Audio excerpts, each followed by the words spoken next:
Alors, je propose qu'on passe maintenant à la dernière partie de soirée. Ça va être un petit peu tout ce qui est lecture en vrac et achat. Je vais les regrouper parce que j'ai fait des achats et j'ai fait des lectures en parallèle. Alors là, c'est des choses que j'ai, comme je disais, j'ai pas énormément préparé. C'est des fois des bullet points, des fois il n'y a rien. Je vais un petit peu broder, mais en plus ce soir, je me suis rappelé que ben, j'avais quand même lu quelques comics il y a quelques temps. Alors c'est pas tout récent, mais j'ai lu quelques comics. Je me suis dit c'est peut-être l'occasion aussi d'en parler. Et puis en plus avec avec Manga Badass qui n'arrête pas d'en parler maintenant, ça me donne encore plus envie de lire des BD et des comics. J'ai déjà un petit peu commencé de mon côté à en lire et il y en avait quelques-uns que j'avais lu dans le passé mais je ne vous ai pas parlé. Je me suis dit bah, c'est l'occasion d'en toucher deux mots. Ça sera un petit peu construit sur la volée, mais bon, ça sera très bien comme ça. Alors, achat, lecture. Donc déjà, un premier achat que j'ai fait, c'est celui-ci. C'est Fashion, ce manga qui a été reporté un paquet de temps, plusieurs fois par le Lézard Noir. Et en fait, Fashion, c'est Lemon Aruna qui l'a fait. Et donc j'avais adoré ce qu'elle avait fait avec... ah, j'ai perdu le titre. Hop. Voilà, Daruchan, voilà. Je vais vous le montrer. Avec Daruchan. Ça, j'en avais fait une chronique assez élogieuse. Et j'étais curieux de voir ce qu'il y avait avec Fashion. Alors, je sais que Fashion, c'est en 5 volumes. C'est d'ailleurs c'est une première partie, il y aura une deuxième partie, mais je me suis dit, bah allez, ça fait un petit moment que je n'avais pas acheté de série. Et je me suis dit, bah allez, chez les Arts Noirs, on va lui faire confiance et on va tenter.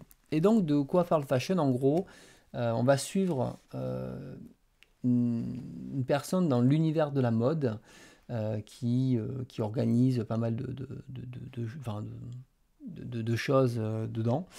Et il va rencontrer cet étudiant qui veut devenir justement créateur de mode, etc. Et en fait, cet étudiant, on se rend compte immédiatement, puisque c'est montré très très clairement, que en fait, il cache bien son jeu et derrière, il manipule un petit peu tout le monde pour obtenir ce qu'il veut. Et en fait, il distille un petit peu ses mensonges de partout, et tout le monde le prend un petit peu en pitié, et en fait fait le travail pour lui. Et là, dans ce premier tome, ben, c'est la mise en place un petit peu de tout ça. C'est-à-dire qu'on va avoir vraiment le découverte, en fait, les dessous de la mode, comment ça se passe un petit peu, comment ça fonctionne, qui s'occupe de quoi, comment on organise les défilés, etc., le monde qu'il faut. Et donc, par le biais de cet étudiant, on découvre le rôle de chacun, qu'est-ce que ça implique. Et c'est vrai que moi, je suis pas du tout dans la mode et compagnie. Et on se dit, ah oui, en fait, pour faire un défilé, ouais, il y a beaucoup de monde, en fait. Ça coûte très cher. Il y a ci, il y a mi. Enfin, on se rend compte que c'est pas anodin, quoi. C'est beaucoup de choses. L'étudiant, il va jouer beaucoup sur les quiproquos. Et donc, pour obtenir ce qu'il y a. Et donc, à la fin, on va dire, de ce premier volume, pour le moment, il n'y a pas de souci particulier. Il ne s'est pas encore fait attraper, mais on se doute que tout ce qu'il va faire va avoir des répercussions assez importantes sur les personnages principaux. Euh, Sûrement, ça va sûrement les destituer ou leur faire perdre totalement en crédibilité. Voilà, je ne sais pas vers quoi le manga va aller. Mais en tout cas, eux sont très impliqués, même trop impliqués pour faire réussir cet étudiant qui leur ment sur toute la ligne. Donc c'est agréable à lire, la lecture est plutôt prenante. C'est pas mon univers du tout, mais je trouve que ça reste intéressant à découvrir. Maintenant, ça fait partie de ces mangas où je pense que je vais acheter les 5 pour découvrir la série et la lire en entier, mais ça fait partie de ces mangas dans le catalogue Les Arts Noirs où j'avais déjà pu dire à Stéphane Duval, c'est une lecture que pour moi en numérique me suffirait. J'ai pas besoin de collectionner cette série-là. Je pense qu'une fois que je l'aurais lu, j'aurais fait, ah, ben, c'était cool. Et puis après, ben, je n'aurais pas l'envie spécialement de la relire, ou si je veux la relire, ça sera dans 15 ans, juste comme ça, par souvenir, quoi. Plus que ça. En tout cas, j'attends de voir comment ça se développe sur les futurs volumes, mais ça reste quand même très limpide, très clair, très bien fait en termes de narration. C'est prenant et j'aime beaucoup les couvertures aussi. Je trouve que ce côté magazine de mode est très très sympa. Donc voilà, je reste sur un avis positif sur ce premier volume. J'attends de voir un petit peu ce qui se passera sur la suite. Mais là, tel que c'est parti, en tout cas, c'est pas une série que j'ai spécialement envie de collectionner, mais plus de lire et découvrir. Donc voilà pour le premier volume de Fashion. Est-ce qu'il y en a à qui ça donne envie? Dites-moi.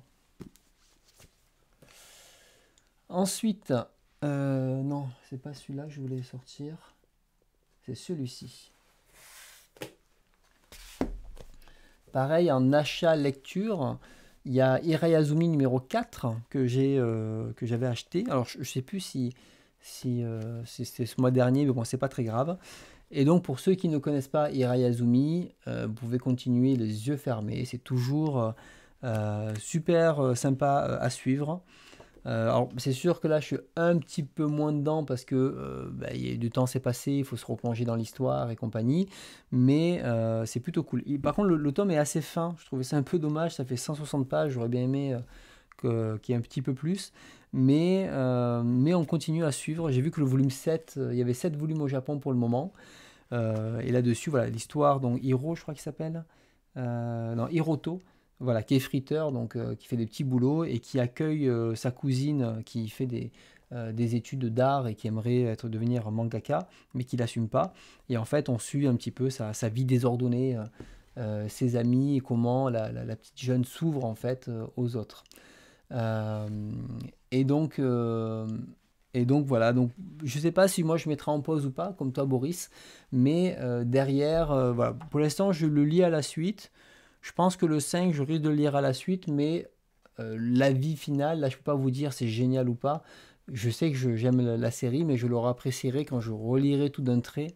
Effectivement, là, les lire comme ça de manière décalée, tu es moins dans le récit. C'est pour ça que je lis rarement comme ça. Donc voilà. Celle-là, après, des fois, j'aime bien. C'est rare que je lise des séries au fur et à mesure, mais ça change un petit peu. J'ai aussi reçu ou acheté, enfin j'ai acheté, mais je sais plus si c'est le mois dernier, mais en tout cas, il y a Le Cadavre Vivant. Alors, il faut savoir que j'ai lu Onimbo, celui d'avant. J'ai fait une petite chronique que j'ai écrite. J'ai beaucoup aimé Onimbo, donc du coup, je pourrais en parler. Et Le Cadavre Vivant, je l'ai lu et j'ai vu des bons retours dessus, mais personnellement, moi, j'ai pas accroché sur cette édition Ino. Dans le sens où je trouve que, en gros, c'est quelqu'un qui revient des morts, et sauf que il revient sous forme de cadavre. Et en fait, son corps est mort, mais il continue à parler, à vivre, etc. Euh, donc ça, il y a plein de questions justement sur qu'est-ce qu'être vivant, etc. Enfin, je n'ai pas pris beaucoup de notes, je vous avouerai, de ce côté-là. Le truc que je reproche, c'est qu'en fait, il y a une grosse partie, on va dire, un peu expérimentation à l'intérieur, où ils essayent de le rendre vivant absolument et tout ça. Et je trouvais que c'était peut-être un petit peu long, ou du moins, j'ai peut-être pas saisi le message qu'a voulu être dit à ce moment-là. Il fallait que je le relise pour peut-être me faire un avis, un autre avis sur le manga. Mais je dois avouer que je suis un peu passé à côté. J'ai bien aimé le début, j'ai bien aimé la fin, mais je trouve que le milieu m'a pas convaincu et je pense que j'ai pas saisi le message tout simplement. Peut-être le message de un peu à quoi bon de vivre dans cet état-là, mais bref, je veux pas, en tout cas, je ferai pas de chronique dessus. Je pense que j'ai pas les bonnes clés de lecture pour vraiment l'apprécier. Donc ça, je l'ai lu, je vais le mettre de côté, je le relirai plus tard dans quelques temps et je pourrais me dire bon qu'est-ce que j'en ai pensé réellement et peut-être qu'avec d'autres avis, etc., je comprendrai mieux. Par contre, le Onimbo qui est sorti avant, je sais que certains avaient dit, bon voilà, il est sympathique sans plus, moi j'ai beaucoup aimé ce Onimbo et justement j'en ai écrit une chronique, je trouvais qu'il avait beaucoup plus de choses à dire que le cadavre vivant. Mais voilà, mais je pense que je suis passé un petit peu à côté et j'ai pas dû le lire dans les meilleures conditions. Alors, un autre manga, attention, donc attention aux commentaires. C'est un manga que j'avais commandé qui s'appelle Changer le monde. Donc il y a quelques temps, en début d'année, je vous avais dit, il y a un éditeur qui va sortir un manga qui va parler de véganisme. Et donc, je me suis dit, c'est intéressant, moi, dès qu'il y a un truc qui sort un petit peu du lot, sachant que c'est vrai qu'il n'y a jamais eu de manga là-dessus, et c'était l'occasion d'en parler. Donc, je l'ai commandé. Donc, alors, c'est un manga qui n'est pas donné, hein, il est quand même à 20 balles. Hein. Et ça va parler justement de toute la cause vegan pour dire, voilà, en gros, voici. Enfin, en gros, le but, hein, c'est vraiment dans le sens, arrêtons de manger des animaux ou ce qui provient des animaux, autant pour la planète que pour nous, que pour tout.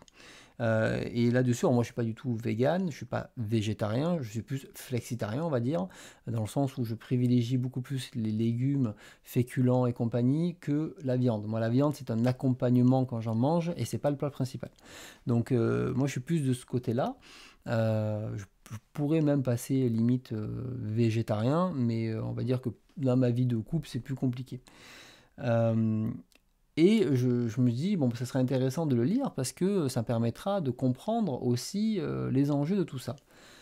Sauf que c'est un peu la douche froide, c'est-à-dire, bon, déjà, graphiquement, on n'est pas du tout sur un manga professionnel, on est sur un manga amateur, et ça a été d'ailleurs auto-édité au Japon, et ça se voit graphiquement, on voit que ça manque un petit peu de maturité de ce côté-là. Et sans détailler mille trucs, quand je l'ai lu, j'ai fait oula, j'ai dit là, c'est pas bon du tout en fait. Il y a un gros problème avec ce manga. Et j'en ai parlé justement avec quelqu'un qui est vegan et qui l'a lu. J'ai dit, il faut que tu m'éclaires parce que je veux pas non plus casser un manga, surtout sur cette cause-là. Et en fait, ça m'a même quand même confirmé toutes mes craintes. C'est-à-dire que en fait, c'est un manga qui affirme beaucoup de choses sans mettre de source, qui est très extrémiste dans son discours, mais surtout qui est très culpabilisant dans la manière de présenter les choses, qui d'entrée montre des images très choquantes pour faire réagir.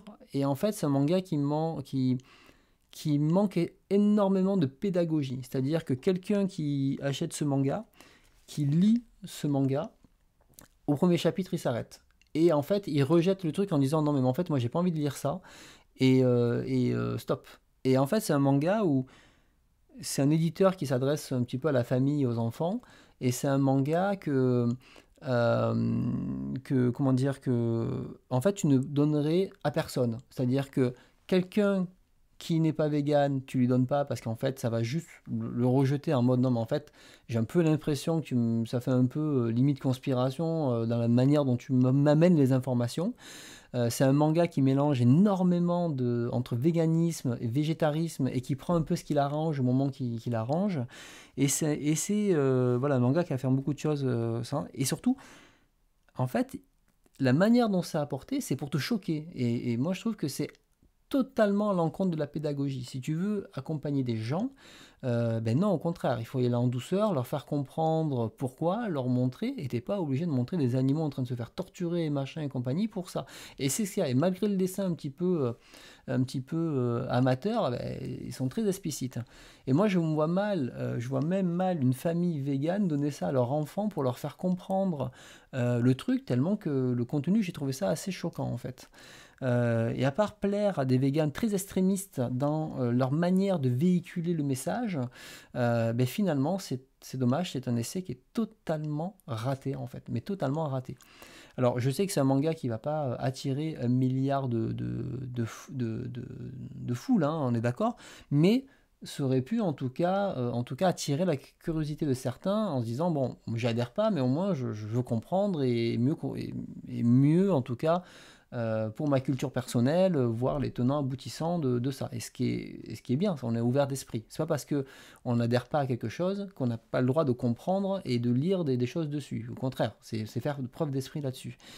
Et donc là, c'est un manga que je ne peux absolument pas vous recommander. Et Boris, voilà, c'est avec Boris qu'on en avait discuté. Et en fait, là, c'est un petit peu ouais, ça dessert la cause en fait, clairement ça dessert la cause. Et là bon, alors bien sûr c'est l'éditeur, il va pas cacher son truc, mais en disant il parle de chef d'œuvre, il parle de trucs et tout, et c'est assez incroyable que non en fait c'est l'opposé. Donc si vous voulez en tout cas faire de la pédagogie ou parler à quelqu'un de véganisme, n'achetez pas ça, je ne vous recommande pas honnêtement. Je l'ai commandé sur le site de l'éditeur, Mais si je l'avais commandé sur Amazon, parce qu'il n'est pas dispo sur Amazon, mais ou la Fnac ou un machin comme ça, il repartait direct là-bas. Ça c'est un truc, j'ose même pas le mettre dans une boîte à livres en fait. C'est-à-dire que en fait, j'ai juste envie de le foutre à la poubelle. Parce que j'ai même pas envie de le faire lire à quelqu'un, ou essayer de le vendre, ou autre, en fait. C'est un manga qui aurait même pas dû être produit, en fait, tout simplement. Donc, très mauvais manga en soi, parce que là, j'ai parlé du discours, mais j'ai pas parlé du manga en soi. Même l'histoire à l'intérieur est extrêmement mauvaise, en fait. Elle n'est même pas intéressante à lire. Donc, voilà.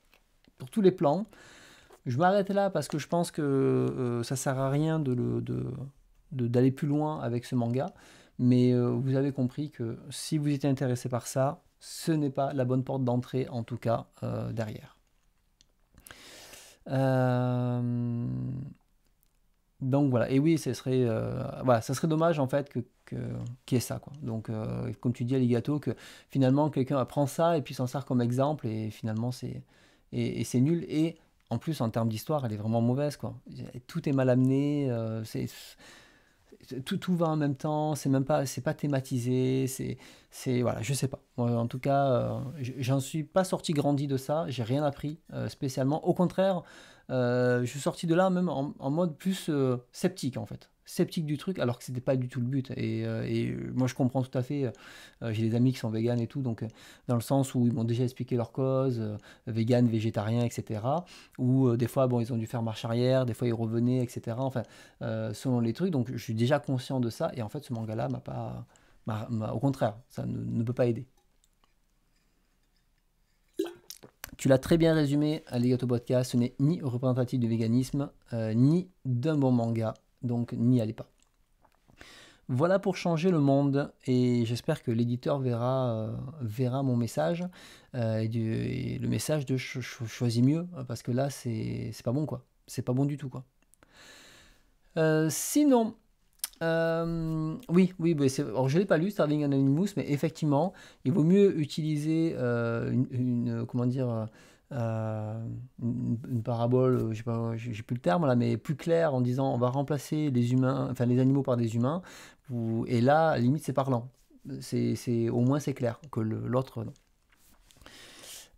Alors, dans mes dernières lectures, bon, vraiment, je vais aller vite fait, hein. J'ai continué mes lectures Dragon Ball. Alors, j'en suis à la partie où, justement, on est sur la fin de Dragon Ball. C'est-à-dire on était sur la partie Piccolo. Et ça y est, ça change un petit peu d'ambiance et tout. Et, et là, je suis en train de lire la partie avec Piccolo Junior. Là, c'est le tournoi. Donc, ça, c'est très, très cool. Donc voilà, ça me fait bien plaisir. Mais aussi, j'ai lu, c'est pour ça que j'ai profité un peu de temps comme ça. J'avais envie de continuer One Piece parce que j'avais un peu mis de côté, j'avais du mal à avancer et tout. Et là, j'ai lu toute une saga complète avec plusieurs arcs, c'est-à-dire l'arc Saboadi, l'arc avec Amazon Lily, pour ceux qui connaissent, Impel Down, donc la forteresse sous-marine, Marineford avec l'exécution donc d'un personnage important, et le post Marineford qui est un petit peu long parce qu'il y avait tout qui se mettait en place. Et là, ça y est, je me suis arrêté avec la fin de la partie 1 de One Piece et l'ellipse. Et je dois avouer que, hormis le dernier, peut-être les deux derniers arcs qui est un tout petit peu long là, eh bien, je me suis bien engrainé à le lire. Parce que ça y est, dans One Piece, l'histoire, on va dire, est mise en place, les enjeux sont mis en place. Et finalement, me suis resté un peu accroché à lire en me disant, c'est cool à lire en fait, là, ça me fait plaisir. Alors, j'ai mis 50 tomes pour y arriver, ou 40, je sais plus combien. C'est à partir du passé de Nico Robin que ça m'a intéressé, parce que la partie je fais des combats, ça m'intéresse pas, mais la partie maintenant où l'histoire et l'univers se développent, eh ben, je trouve ça beaucoup plus cool. Et je vais continuer ma lecture, pas de suite, je fais une petite pause maintenant, mais je continuerai ma lecture de One Piece, et ça me rassure pour la suite en me disant, bon, tu as lu à peu près la moitié, tu as dépassé la moitié même actuellement. Bon, tu peux enchaîner sur des nouveaux arcs, et ça y est, là maintenant, One Piece va que continuer à prendre de l'ampleur, et c'était quand même très très cool. Alors, par contre, toute la partie Marineford de l'exécution, c'était un peu long, mais bon, ben, je l'ai lu et c'est passé à autre chose. Voilà pour mes, comment dire, pour One Piece. Je vous embête pas plus que ça, mais je vous parle de mes lectures et malgré tout, ben, One Piece, ça fait partie des lectures que je fais et je parle très très peu de mainstream sur ma chaîne, mais c'est l'occasion aussi de vous en parler quand j'ai un petit peu de lecture là-dessus. Sinon, j'ai fait 2 autres lectures, et là on est vraiment sur la lecture de tomes, hein. Je me suis mis à jour sur les 2 Don't Call It Mystery. Voilà, parce que Tamura est assez incroyable pour raconter des histoires. Et donc Don't Call It, où c'est une histoire d'enquête, hein, pour ceux qui ne l'ont, ceux qui ne le connaissent pas. Les 5 premiers tomes étaient excellents, vraiment excellents.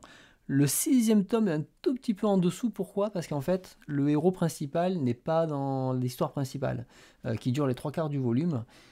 Et on sent que c'est un tome qui rajoute des nouveaux personnages pour plus tard. Donc c'est une sorte de tome de transition pour après les réutiliser dans d'autres histoires. Pour l'instant, elle n'est pas remise dans la 7, mais elle construit un univers avec des personnages et tout.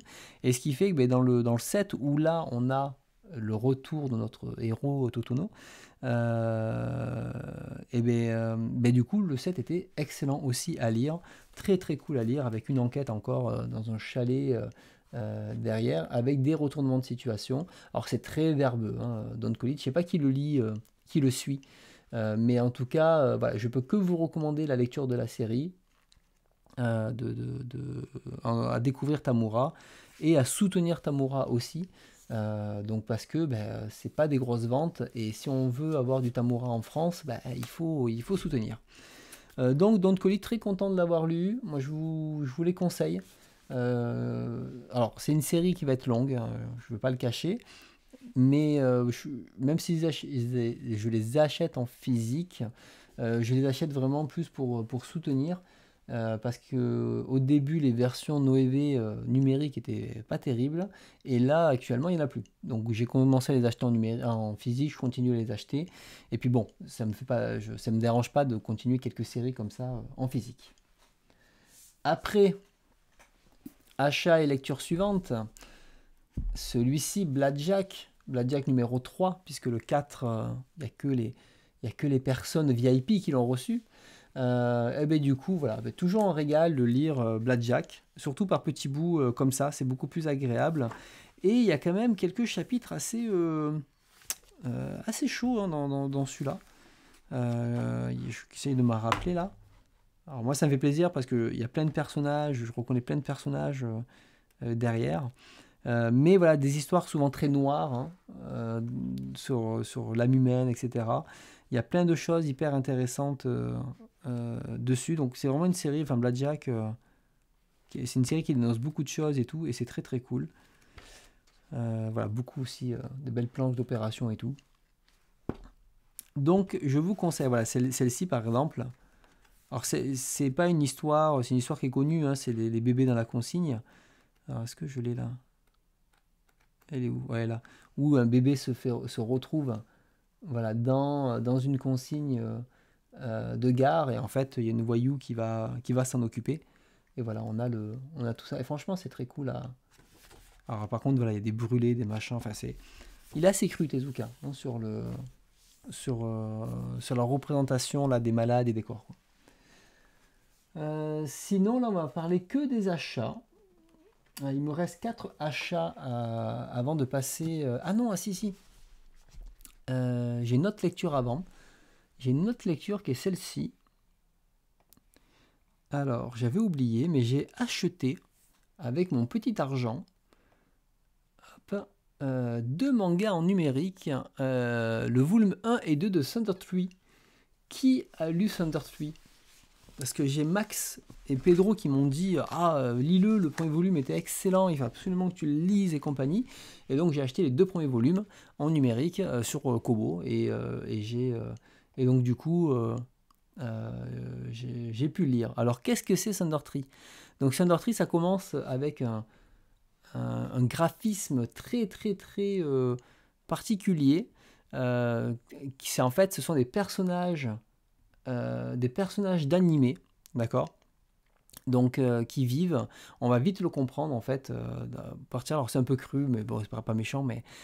Et en fait, ils vont avoir un jeu vidéo, et ce jeu vidéo va leur permettre d'aller dans un monde alternatif, un monde parallèle, et ce monde parallèle, ben, en fait, c'est le nôtre, sauf qu'il y a des aliens et compagnie, et là, on va se retrouver avec un graphisme beaucoup plus, hop là, je passe, voilà, beaucoup plus réaliste, avec la différence entre ces personnages animés et ça. Sauf que les personnages animés dans ce monde-là sont ultra puissants et voire indestructibles.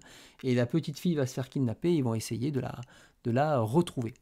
Et donc là, on va avoir une confrontation des personnages entre leurs deux univers, etc. Et on part là-dessus. Et honnêtement, le pitch de départ, je le trouve excellent. J'ai lu le premier volume, je fais putain, c'est cool en fait, c'est vachement cool et tout. Je trouve que l'idée, elle est bien, les deux. Alors, immédiatement, on reconnaît l'auteur parce que le nom n'est pas mentionné, c'est pas le même nom, mais en fait, c'est Oku, celui qui a fait Gantz, celui qui a fait Gigantz, qui a fait Last Hero Inuyashiki, un truc comme ça, je sais plus comment ça se dit. Bref, c'est lui qui a fait ça. Alors, c'est un auteur qui a des concepts, des high concepts très bons, mais qui ne tiennent pas du tout sur la longueur et qui sont vraiment, comment dire, enfin, qui après c'est du n'importe quoi. Et donc après ce premier volume, je me dis ouais, franchement, bon, ouais, c'est plutôt cool et tout. Je vais acheter le deuxième et lire le deuxième. Et là, ben là ça se gâte parce que du coup, à partir du deuxième, eh ben, le problème c'est qu'on revient dans les travers de Oku. Et le problème de Oku, c'est que il développe une histoire. Et en fait, il a du mal comment dire, après, à aller plus loin, en fait, parce que après, c'est j'amène des aliens, je l'ai fait, genre, moi, dans Gigante, quand je l'ai lu, c'était, au bout d'un moment, il y avait des mecs, ils allaient bouffer du ramen pendant 2 volumes. Mais j'en ai rien à foutre en fait. Pourquoi tu me montres des mecs qui bouffent des ramen? Parce qu'en fait, il fait durer son histoire. Et en plus, c'est le roi de la page double, à découper 8 fois la même action pour faire durer en page et compagnie. Et en fait, bon, ben ça, c'est le genre de truc que je peux lire sans payer. Pourquoi pas? Parce que c'est en mode, je suis fatigué, je pose mon cerveau, je lis. Mais en fait, payer pour ça, non. Donc du coup, je pense pas continuer après le tome 2. Je m'arrête là. J'ai acheté ces deux, hein, je les ai achetés sur Kobo. Hein. J'ai acheté ces deux et tant pis, c'est pas grave. J'aurais essayé et je suis très content d'être passé en mode numérique. Hein. C'est pas un problème comment dire, c'est pas un problème de ce côté-là. Le concept en soi est génial. Moi, je trouve que Oku, c'est un génie. Je le dis, hein, Oku, c'est un génie. Il fait des concepts nuls à chier et en fait, mais qui cartonnent en fait, qui marchent bien, qui sont super bien. Il fait ce genre de concept-là. Tu accroches, c'est cool, et après, ben, sur la suite, c'est n'importe quoi, et ça suit pas en fait. C'est surtout ça. Donc effectivement, après c'est la loi du moindre effort, c'est beaucoup de pages numérisées derrière. Moi, je j'aime pas du tout ce style-là. En gros, il est arrivé, il a tordu le système du manga en disant moi je te mets des photos, et en fait c'est un album photo son truc. C'est un roman photo son manga. Et donc moi c'est pour ça que je trouve que c'est un génie parce que il vend des cartes, des palettes entières de manga, et en fait c'est un roman photo qui te vend, et c'est la fainéantise absolue. Donc voilà, donc j'ai essayé, je me suis dit c'est pas grave, c'est fait, et puis ben, c'est pas grave si j'ai acheté 2 livres et que de toute façon je les aurais achetés en physique, je les aurais vendus une misère et j'aurais perdu autant d'argent. Donc voilà. Sinon, le suivant. Alors, j'ai reçu celui-ci, donc là j'ai pas lu par contre. J'ai reçu celui-ci qui est Igaguri Young Judo Master. Donc il va avec Bad Kid. Je sais pas si ça vous parle.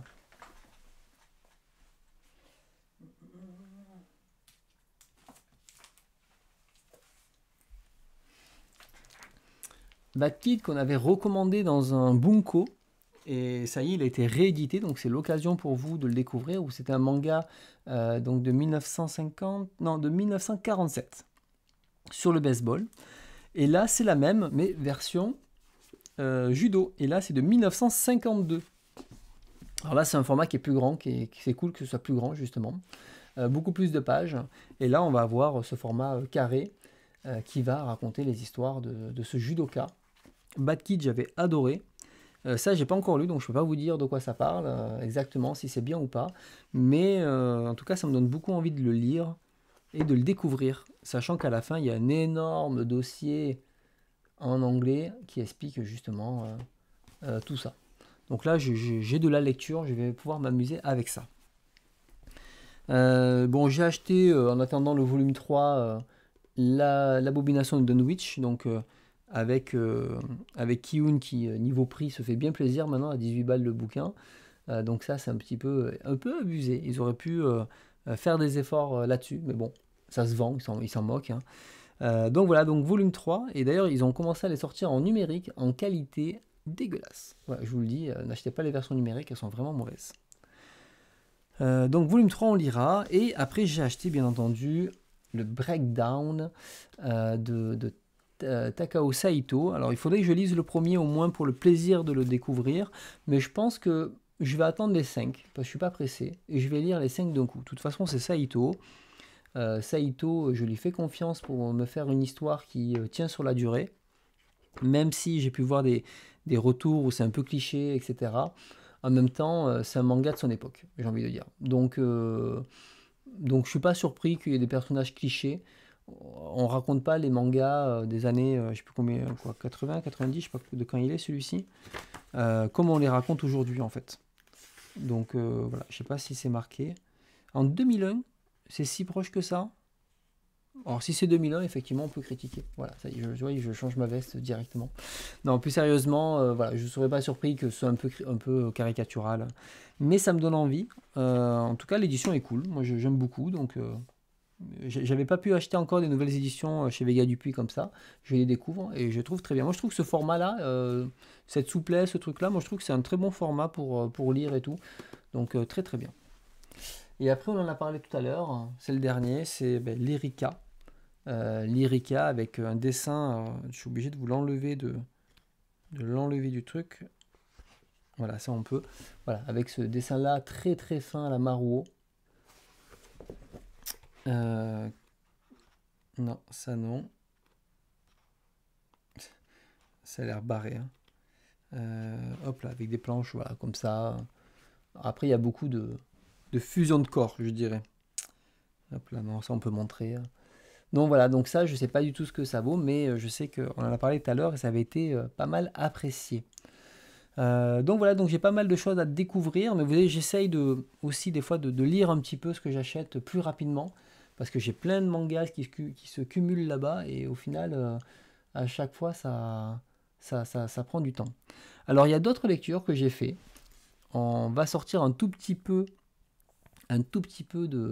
du manga, si ça vous intéresse, et on va partir plus sur des lectures un petit peu BD. Alors, laissez-moi regarder. Alors, le premier que j'ai lu, alors c'est pareil, hein, j'ai rien noté, hein, ça va être vraiment freestyle absolu. C'est Requiem. Vous savez, j'ai vu l'exposition. Hop là, on va se mettre ici. J'ai vu l'exposition derrière. C'est quoi tu parlais, Boris, au niveau de confidence? Dis-moi de quoi tu parlais, je n'ai pas suivi du coup. Hop. J'avais vu l'exposition, donc. Hop. Attendez, je cale comme il faut parce que parler en même temps c'est un peu compliqué. De Le Droit, où j'avais pu acheter ça. Hop.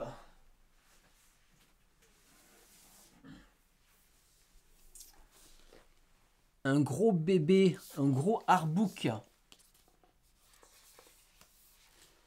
Voilà. Magnifique artbook. On ne voyait pas très bien, mais vous avez compris l'idée.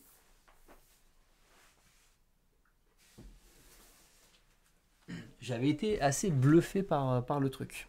Et donc j'ai acheté l'artbook, et comme ça fait ça. Et derrière, je me suis dit, ben, je vais lire Requiem. Donc voilà. Ah d'accord, tu as revendu Confidence d'une prostituée. Ok, ouais, moi je sais que c'est un manga que j'ai envie de relire comment dire, de le garder. Et donc Requiem, je vais vous montrer quelques planches. Donc ça c'est la BD. Hop. Voilà, donc Requiem, donc qui est l'histoire en fait de nazis en gros qui se retrouvent suite à leur mort réincarnés en vampires, et on va se retrouver dans un univers totalement fou où tout est inversé, où ben, est quelque chose de prioritaire, on va dire. Hop, voilà.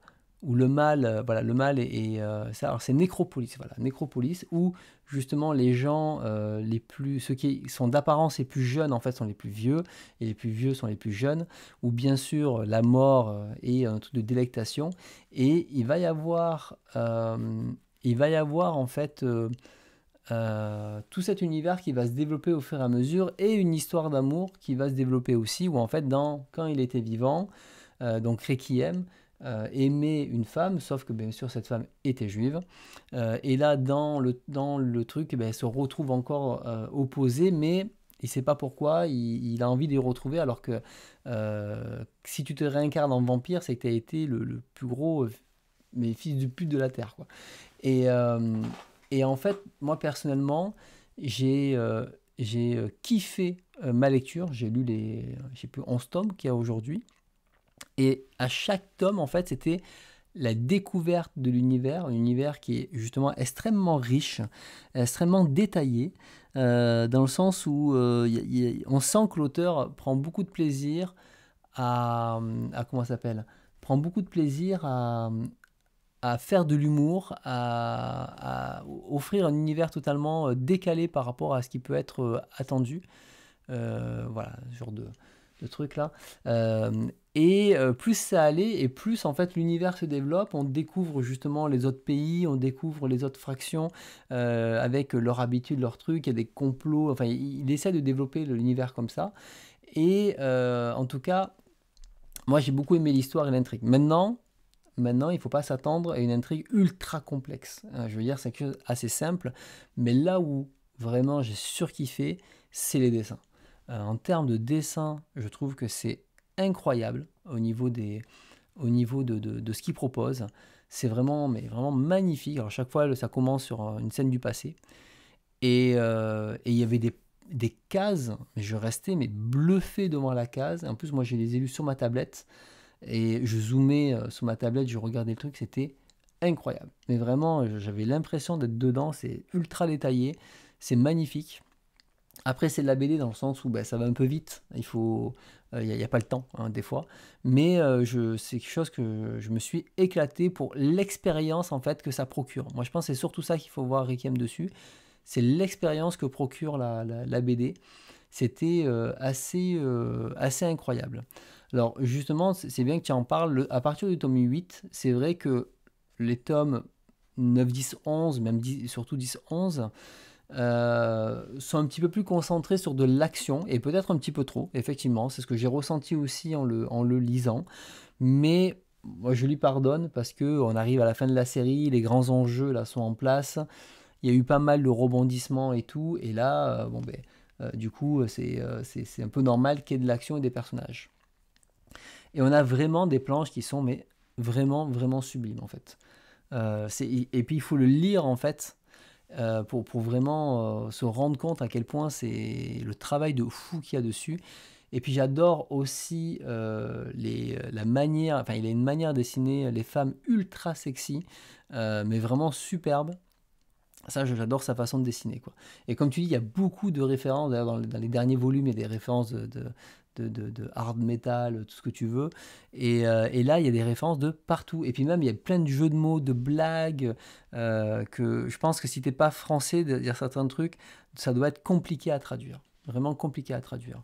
Voilà, ce genre de planche-là, incroyable. Donc, je peux que vous conseiller Requiem. J'ai pas, c'est compliqué à dire pourquoi j'aime Requiem, dans le sens où moi, je me suis laissé embarquer par l'univers, embarqué par les dessins, embarqué par l'humour, par le décalage, par tout ce qu'il propose en fait. Et c'est ça que j'ai kiffé. Il a son propre univers, son propre bestiaire.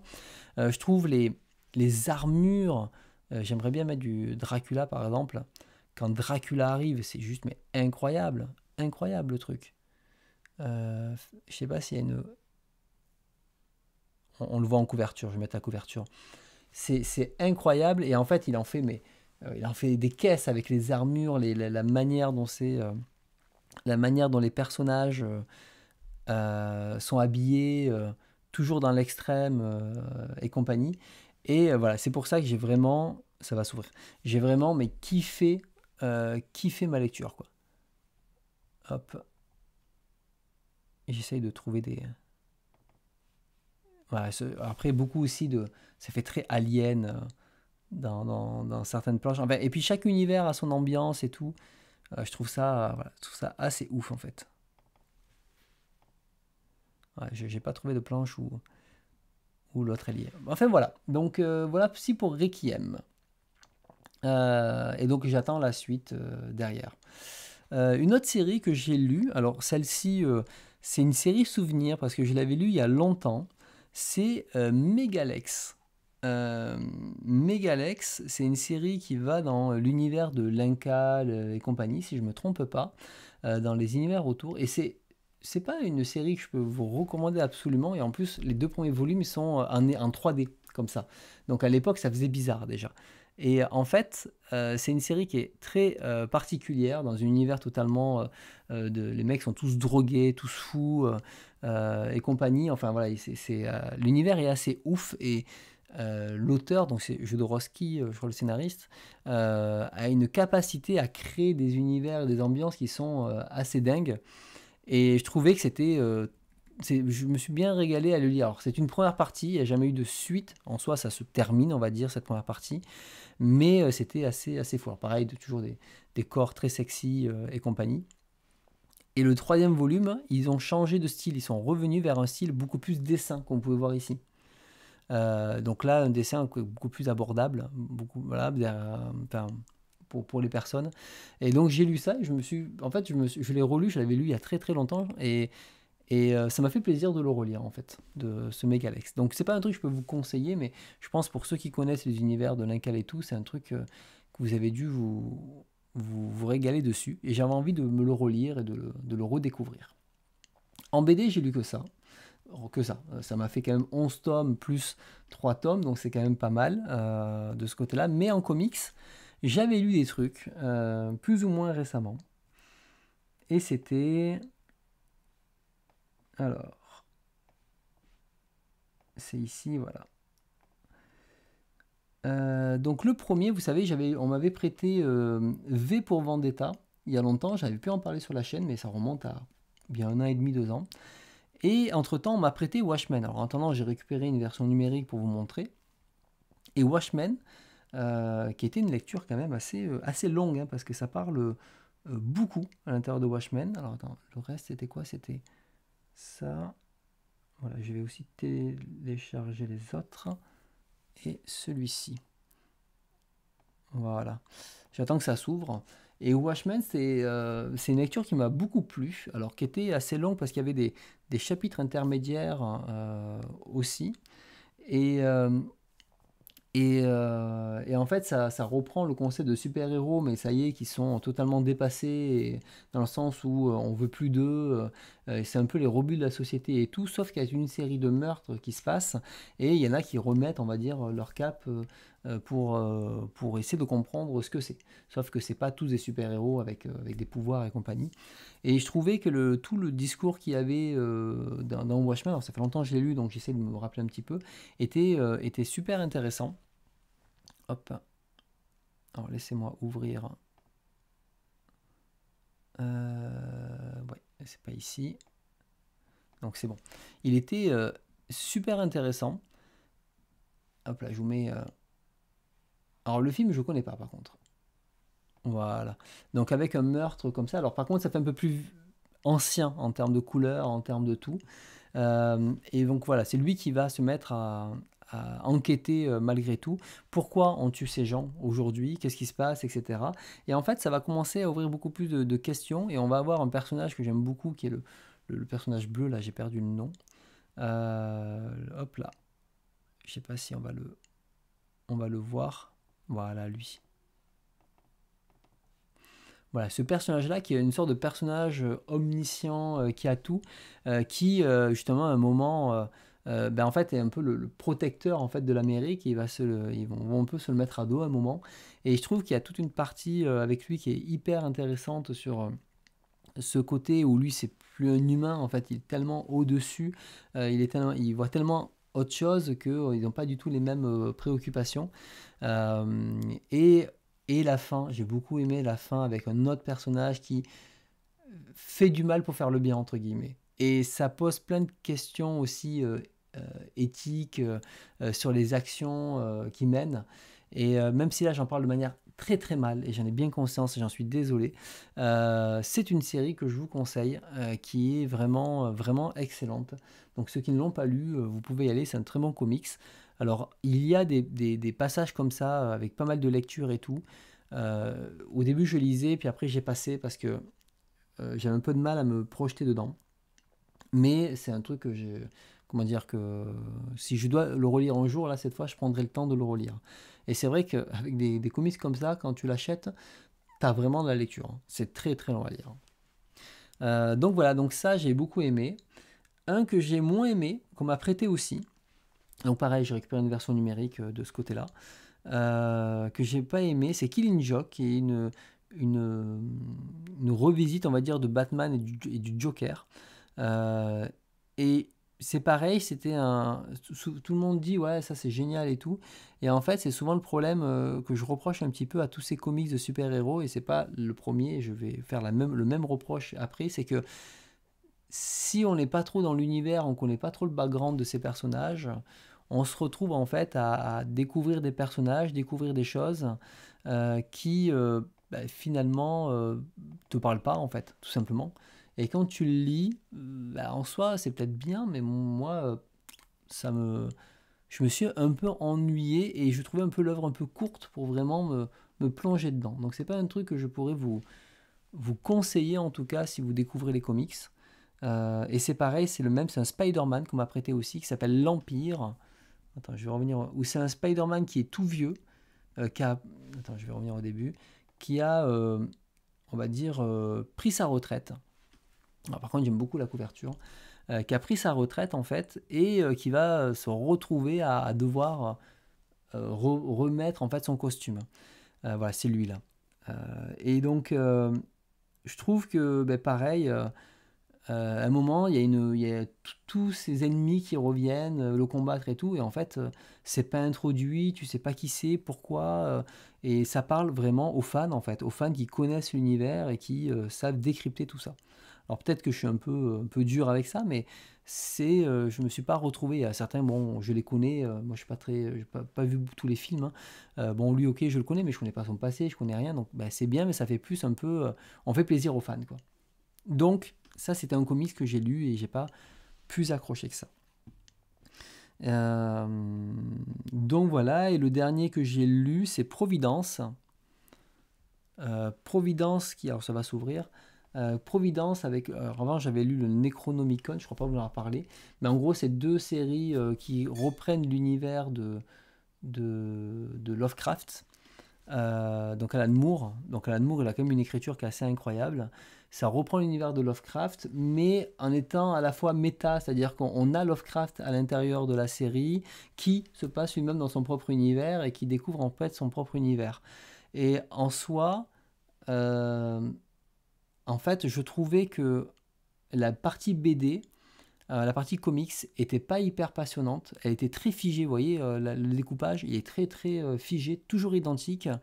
Par contre, il y avait des carnets au milieu. Et ces carnets, ici, qui sont un petit peu longs à lire, hein, parce qu'il y en a beaucoup, revenaient sur les éléments précédents qui s'étaient passés, mais la manière dont lui, il avait perçu, il avait écrit. Et finalement, je me suis retrouvé beaucoup plus intéressé par ce type de carnet-là. Voilà, ce type de carnet-là, où il perd de plus en plus la mémoire, la folie et compagnie, que le comics lui-même. Donc c'était assez drôle.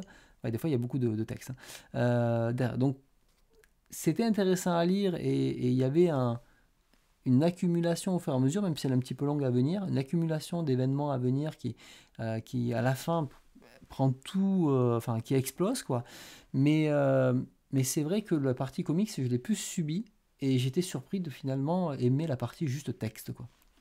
Donc c'est pas, c'est très bien écrit en réalité, mais je pense que c'est le côté un peu morose, entre guillemets, identique du découpage. Je trouvais que le découpage était un peu... enfin, ça manquait de diversité, quoi. Je ne demande pas un découpage comme le manga, mais c'est juste... enfin, c'est très léger, quoi. Par contre, ça fait beaucoup de références à Lovecraft, et quand tu as lu, justement, les titres qui sont sortis chez Kiyun avec Gutanabe, mais quand je lisais, j'ai ah, mais là, il fait référence à ça, mais là, il fait référence à ça, et là, il fait référence à ça. Donc, c'est très référencé, donc il vaut mieux connaître l'univers de Lovecraft pour l'apprécier à sa juste valeur. Donc, voilà, ça, c'était cette partie-là. Et en ce moment, je suis en train de lire The Boys, donc j'ai lu le premier tome. Je vous en parlerai quand j'aurai eu les 6, donc ça ne sera pas de suite. Et je pourrai un peu aussi le comparer à la série télé. Voilà, et puis il faut que je rentre encore dedans l'univers. Pour l'instant, je ne suis pas encore rentré dans l'univers de The Boys en comics. Et en BD, j'ai pas attaqué une nouvelle BD, mais j'aimerais bien lire La Case des Métabarons, par exemple, la série principale, et donc voir si d'abord je lis quelques one-shots et ça. Donc voilà, donc si ça vous plaît, je pourrais vous parler de quelques comics. Alors là, je suis désolé, il y en a certains où ça fait un petit moment, donc j'ai fait pas un discours ultra pertinent dessus, c'était plus du partage entre nous, on va dire, c'était pas le plus pertinent. Mais voilà, mais en tout cas, moi, gros coup de cœur pour Requiem, pour Watchmen. Et les autres, bon, Megalex, c'est cool, mais c'est pas du tout indispensable. Et les autres, bon, ben, Killing Joke, Spider-Man, j'ai pas pu accrocher. Providence, c'est bien, mais dans la forme, j'ai eu du mal. C'est Monkey Business. Ben, écoute, je le note, hop là, et je regarderai ça tranquillement après. Et il y a un dernier truc que j'ai vu cette fois. Ça faisait longtemps que je voulais le voir. Alors, c'est le film. Voilà, c'est celui-ci. Je l'ai regardé. Qui a regardé ce film Dragon Ball Super Super Héros? Parce que Dragon Ball Super Super Héros, il était sur Amazon Prime. Et je me suis dit, mais attends, je l'ai pas vu ce film, il faudrait bien que je le voie. Et donc je l'ai regardé, et donc je me suis dit c'est l'occasion. Alors je l'ai vu après que l'annonce de Toriyama. Et qui a vu ce film? Parce que quand ils ont fait l'annonce de ce film, la première fois je l'ai vu en cel shading comme ça, en CGI, je me suis dit ouf, oh là là là là, oh là là, là ça y est, Dragon Ball, putain, mais ils mettent même plus les moyens dans l'animation. Maintenant c'est tout informatisé, il n'y a plus rien. Et donc je l'ai regardé et je dois vous avouer, j'ai passé un bon moment. Étonnamment, alors que j'étais pas parti pour ça. Je me suis dit, bon, je m'attends à rien. Et finalement, et comme tu dis, c'était pas si mal que ça. Alors, attention.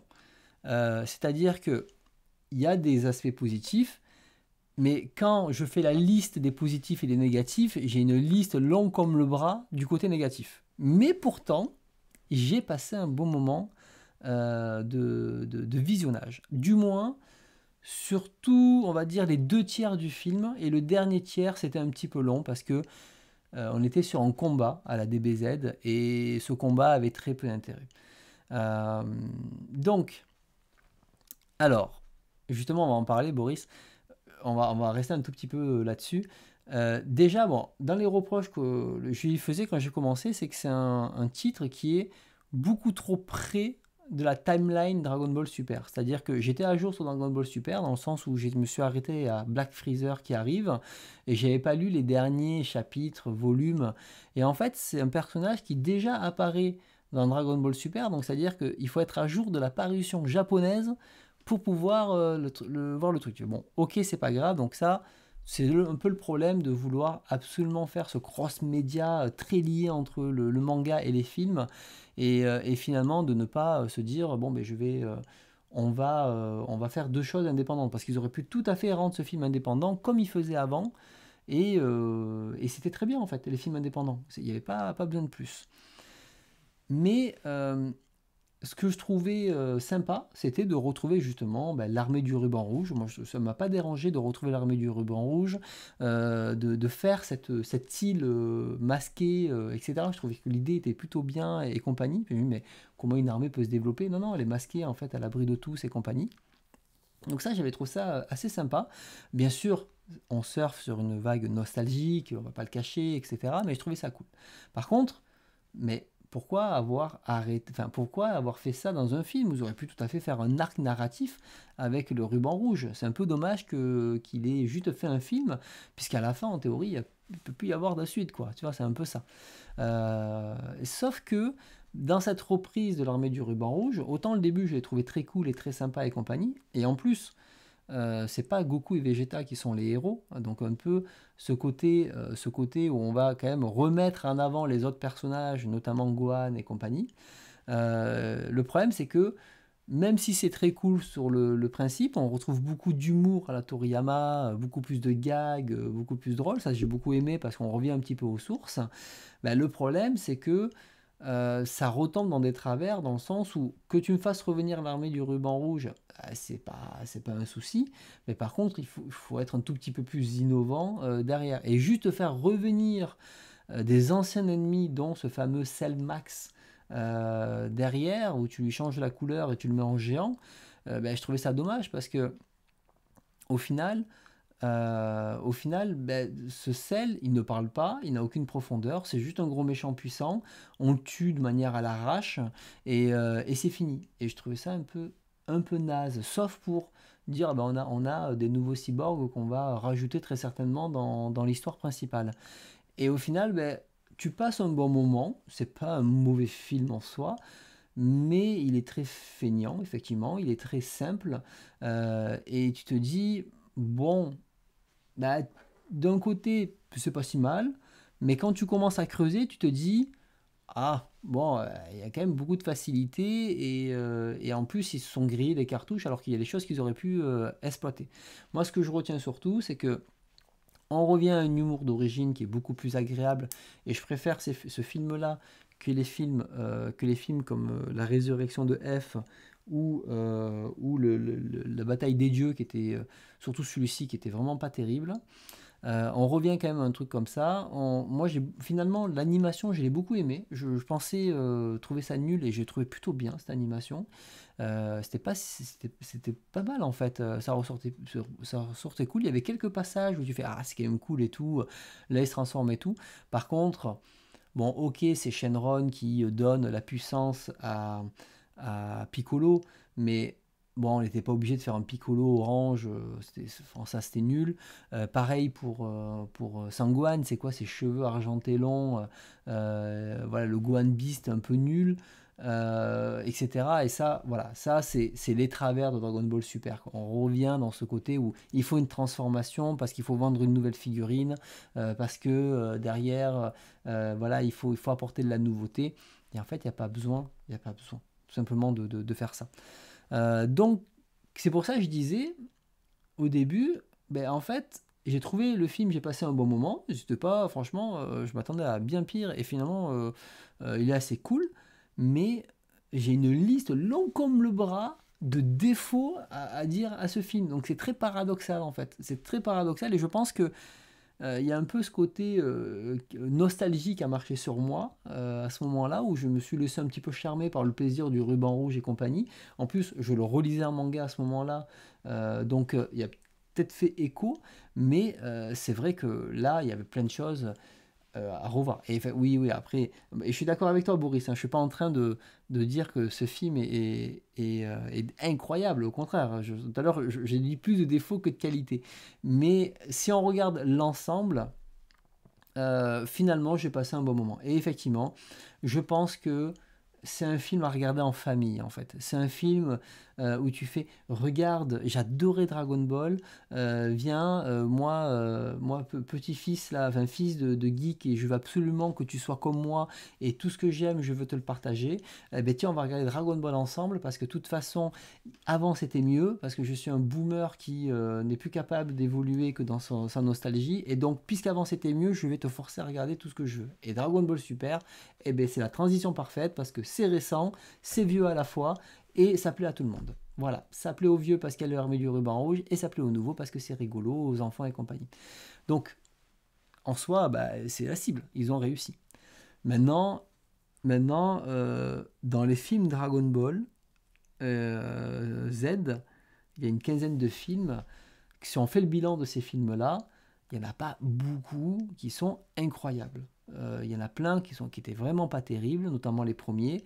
Et, et donc du coup, il y en a qui étaient cool, notamment celui avec Gohan et les guerriers de l'espace, qui est un des meilleurs à mon goût. On avait bien sûr Janemba et compagnie, mais derrière, il y a plein de films sur les 15, il y en a presque une dizaine qui sont juste bof, quoi. Ils sont juste divertissants. Thalès, machin, tout ça, c'est un peu naze. Et là, on est dans ce même cas de figure, en fait. On est dans des sortes de films. Bon, là, c'est des OAV, les autres, mais des sortes de films où, au final, il ne faut pas s'attendre non plus à des trucs incroyables. Euh, donc voilà, donc c'est tout. Donc j'ai pas plus à dire, c'était déjà assez long là-dessus. Et j'ai aussi beaucoup aimé qu'il n'y ait pas Goku et Vegeta en personnages principaux. Je suis déçu qu'ils apparaissent trop en fait par rapport à leur implication. Mais j'aurais préféré en fait, ben, je suis content qu'ils reviennent à d'autres personnages comme Gohan. Et peut-être qu'ils essayent justement de pousser d'autres personnages pour développer parce que Goku et Vegeta, ils les ont essorés, quoi. Ça y est, je veux dire, ils savent plus quoi faire avec eux. C'est bon, ils ont les pouvoirs des dieux et compagnie. Et il y a besoin de développer les Gohan et les autres. Et d'ailleurs, dans ce film, ils ont Trunk et Goten qui sont encore deux poulpes là qui servent à rien, quoi. Ils se transforment comme des nazes, ils se plantent, ils savent pas se battre, ils ont aucune profondeur, aucun intérêt, alors qu'il y a deux personnages à développer un univers avec eux parce que Toriyama les a mis totalement de côté et comme d'hab là, ils sont là, ils servent de figurants, quoi. Donc voilà. Donc c'est tout pour Dragon Ball Super. Je crois que j'ai pas plus à dire et j'ai déjà dit beaucoup trop. Et il faut savoir que Dragon Ball Super, je crois que les ventes c'est genre 20 000 exemplaires la première semaine. Donc on a beau aimer, pas aimer, ça se vend comme des petits pains. Voilà.